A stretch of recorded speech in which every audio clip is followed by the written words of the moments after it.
Kieran here from KJH Woodworking and welcome back to our channel. That is a wrap on 2022 and we are about to welcome in 2023. It's been a big year for us here because we started a YouTube channel, we fitted out our workshop and we started to build custom furniture and do a lot more projects both around the house and for friends, family and customers. Absolutely massive year for us, which was fantastic. Really looking forward to 2023. My first video on YouTube was a shop tour, which was about 15 months ago to the day. Now that video had horrendous video, horrendous audio, went for 33 minutes.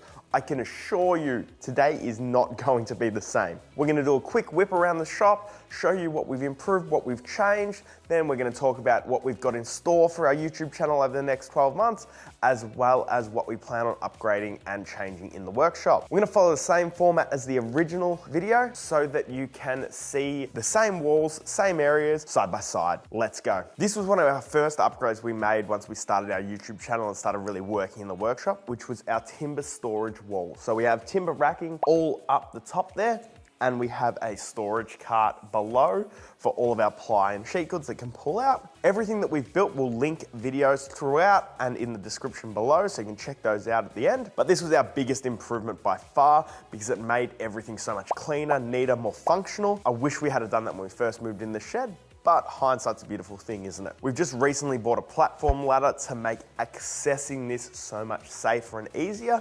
So we've got the ladder, we can hop up it, stand on the platform securely, bring any timber, sort anything out up there. World of difference. Because we use a standard job site planer in this workshop, we went ahead and built a cart for it that has some in-feed and out-feed support, as well as storage and the mobility to wheel it out. Because we've got limited space either side, we can wheel it out into a large open area at the front of the workshop where we can then run 6 meters through it if we needed to. Other really luxurious and nice investment was this Sherwood drum sander. Made a world of difference for sanding and finishing cutting boards, coasters, small projects. It was just a game changer for us. So we picked this up from TimberCon, and for the price point, absolutely fantastic unit. Now, I'll be honest, we've had a few issues with it, and as well as our air filtration system. However, we contacted TimberCon and they sent out a technician that came and changed the faulty components over. So I cannot fault the service we received from there. So I highly recommend you check them out if you're in Melbourne, or I believe they've got one in Western Australia as well. Now let's check out my favorite upgrade. My absolute favorite upgrade for this year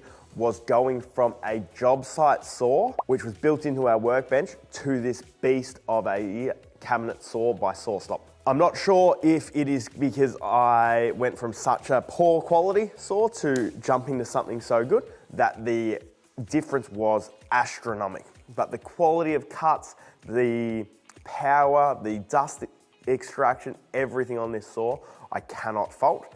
Absolutely changed the game for our workflow and how efficient we are with what we do in here. So love it. Highly recommend a cabinet saw, particularly the noise and the dust control and the accuracy. Cannot stress how much I wish I had have done it sooner. However, like most people, spending money on their hobby is an issue and it's not exactly cheap. So I can understand why people wait. Highly recommended. This here is our most recent investment, which is a WorkBee version 3 CNC from the Maker Store. Not yet up and running. That is going to be my project for the next couple of days. However, there is a complete build series coming out for this, including a video on mechanical build, setting up the electronics, setting up the programming and the software, along with initial cuts.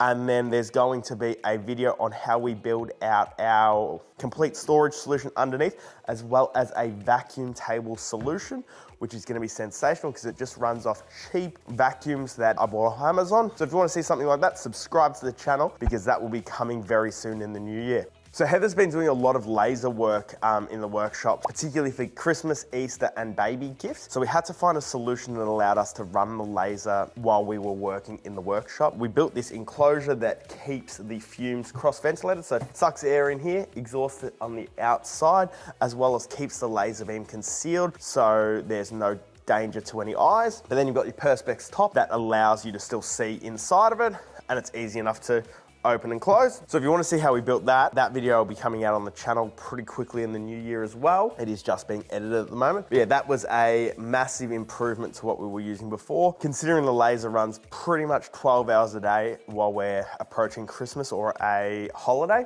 If you've checked out our first shop tour, you would know that this dust extractor room was being built at the time.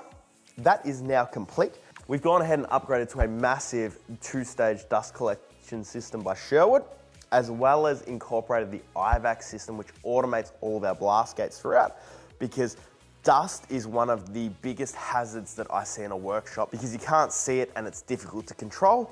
So by having those blast gates automated, it gets the bulk of the dust straight into this system without us having to remember or think about it. It just happens. So for us, considering Jasmine's in here a heck, Jasmine is our 3-year-old, it was very important to us to mitigate that risk. I'll show you how it sounds without the sound treated room, and then I'll show you how it sounds when we close the door, because there is a dramatic difference.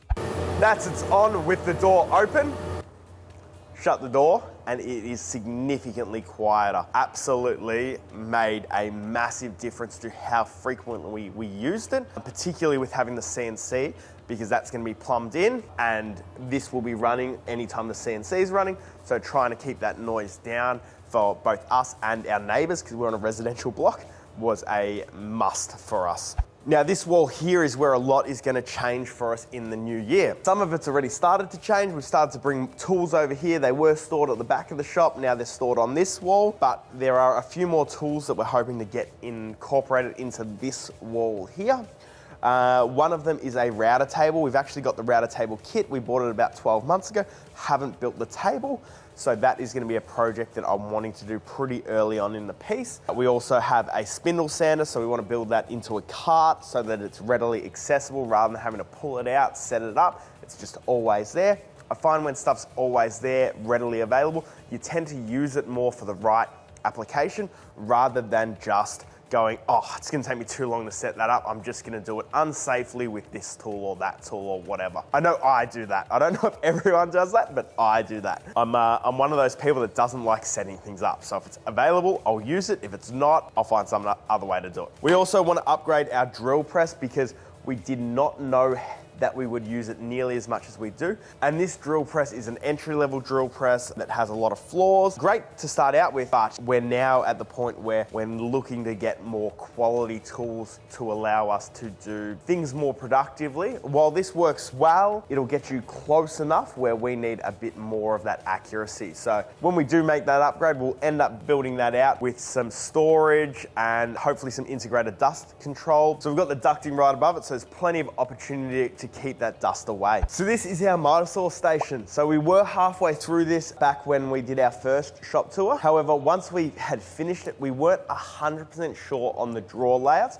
So we didn't end up finishing it all off properly because we weren't sure we were going to keep the drawer layouts like that. And after 12 months of using it, we know we're not going to keep the drawer layouts the way they are. So we're actually going to rebuild the drawers. So carcasses, benches, everything effectively above the bench top will stay exactly the same. Internally, we're going to swap around the drawer layout just so it's more functional, suits us a little bit better with what we store in there, now that we know what we're storing in there. It's one of those challenges when you build stuff to go, hey, this is what we think's going to work, and then in reality, you need to tweak it, you need to change it. That's what's happened here. So we will rebuild these out during the new year, but that will be a project that we just do when we've got time. No urgency on that one. And as you can see now, all of our tools that were on the back wall are now displayed here because this is where most of the work happens. So it's a lot easier for us to grab something as we need it, pop it back when we're done with it because it's right there. And this brings us to the end of the workshop where we have all of our table saw sleds, ladders, sawhorses, our platform ladder for accessing all of our timbers, and our jointer. Jointer is probably going to get an upgrade this year as well. That's what we're going to strive to do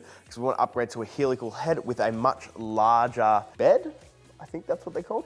A much larger bottom bed. I'm pretty sure they're called a bed. So that we can do longer stock because we're starting to do bigger projects. When we bought this, the biggest thing that we would make was a cutting board or a chessboard. Now we're starting to do tabletops and whatnot. We want to actually upgrade to something that's longer to allow us to do a bit more and be a bit more versatile. Only other component to our workshop is the mezzanine, which we have some really cool ideas about. So we'll show you that. So you can see the mezzanine directly above me.